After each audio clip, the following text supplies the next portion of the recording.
आत्म स्वीकृति, खुशी का पहला मंत्र। साथियों, यही है हमारी आज की कहानी का शीर्षक। एक समय की बात है, झिलमिलाते पंखों वाला एक तेजस्वी मोर बरसात के दिन नृत्य कर रहा था। बारिश इतनी सुहावनी थी कि उसने खुशी से नाचने के साथ गाना भी शुरू कर दिया।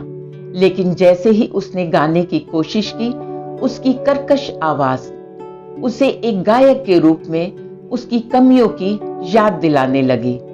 अब बारिश का सारा आनंद उसके पास से गायब हो गया, क्योंकि वह अब अपनी खामियों पर ध्यान दे रहा था। जब मयूर सुंदर बारिश में उदास बैठा था, तभी एक बुलबुल बारिश का आनंद लेते हुए खुशी से गाना गाने लगी। जब बुलबुल की सुरीली आवाज उदास मोर के पास पहुंची, तो मानो बुलबुल ने उसे अपनी कमी की और याद दिला दी। वह सोचने लगा कि उसे इतनी कर्कश आवाज का श्राप क्यों मिला, जबकि बुलबुल की आवाज कितनी आकर्षक है। उसी दोपहर वन देवी वन में अपनी परिक्रमा कर रही थी। वह देख सकती थी कि तपती दोपहरी में बारिश होने से पूरा जंगल खुशी से भर गया था। तभी उसने जंगल में भटकते हुए मोर को रोते हुए देखा। तो देवी को यह बात चकित करने वाली थी कि जंगल के सभी प्राणियों में बारिश में नाचने का शौक रखने वाला मोर इतना निराश और उदास क्यों है।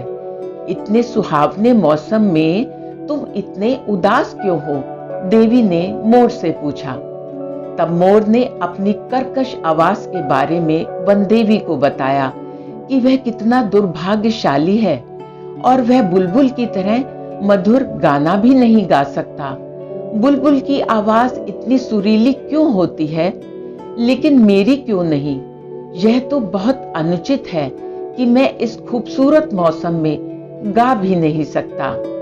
वन देवी ने उदास मोर की बात सुनी और शांति से उत्तर दिया कि हर कोई अपनी तरह से खास है और वह कुछ अद्वितीय गुणों और विशेषताओं के साथ ही पैदा होता है, जो उन्हें अपना रास्ता चमकाने में मदद करते हैं। हाँ, बुलबुल को मधुर आवाज का वरदान प्राप्त है, परंतु तुमको भी तो अपनी अनूठी नृत्य प्रतिभा का आशीर्वाद प्राप्त है ना। तुम तो स्वयं अपने खूबसूरत चमकदार पंखों को दिखाते हुए बहुत शानदार नृत्य करते हो। इसलिए कृपया अपनी तुलना कभी दूसरों से न करो। पहले देखो कि तुम्हारे पास क्या है और उसी गुण को सर्वश्रेष्ठ बनाओ। अगर तुम लगातार अपनी तुलना दूसरों से करते रहोगे, तब तुम खुद से कभी खुश नहीं रह पाओगे। अब मोर को यह एहसास हो गया था कि वह दूसरों से अपनी तुलना करने और अपने आशीर्वादों को भूलने में कितना मूर्ख था, और उसने यह भी महसूस किया कि हर कोई किसी न किसी रूप में अद्वितीय ही होता है। शिक्षा। साथियों, आत्म स्वीकृति खुशी का पहला कदम है, या ऐसा भी कह सकते हैं कि खुशी का पहला मंत्र है।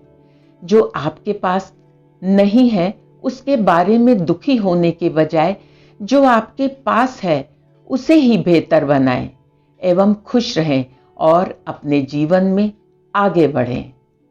आशा है ये शिक्षाप्रद कहानी आपको पसंद आई होगी। इस कहानी पर आपकी क्या राय है, हमें कमेंट बॉक्स में लिखकर जरूर बताएं। कहानी पसंद आई हो तो लाइक और शेयर करना बिल्कुल भी ना भूलें। अगर आप इस चैनल पर नए हैं तो चैनल को सब्सक्राइब जरूर करें। कहानी सुनने के लिए आपका बहुत बहुत धन्यवाद। स्वस्थ रहिए, मस्त रहिए और मुस्कुराते रहिए।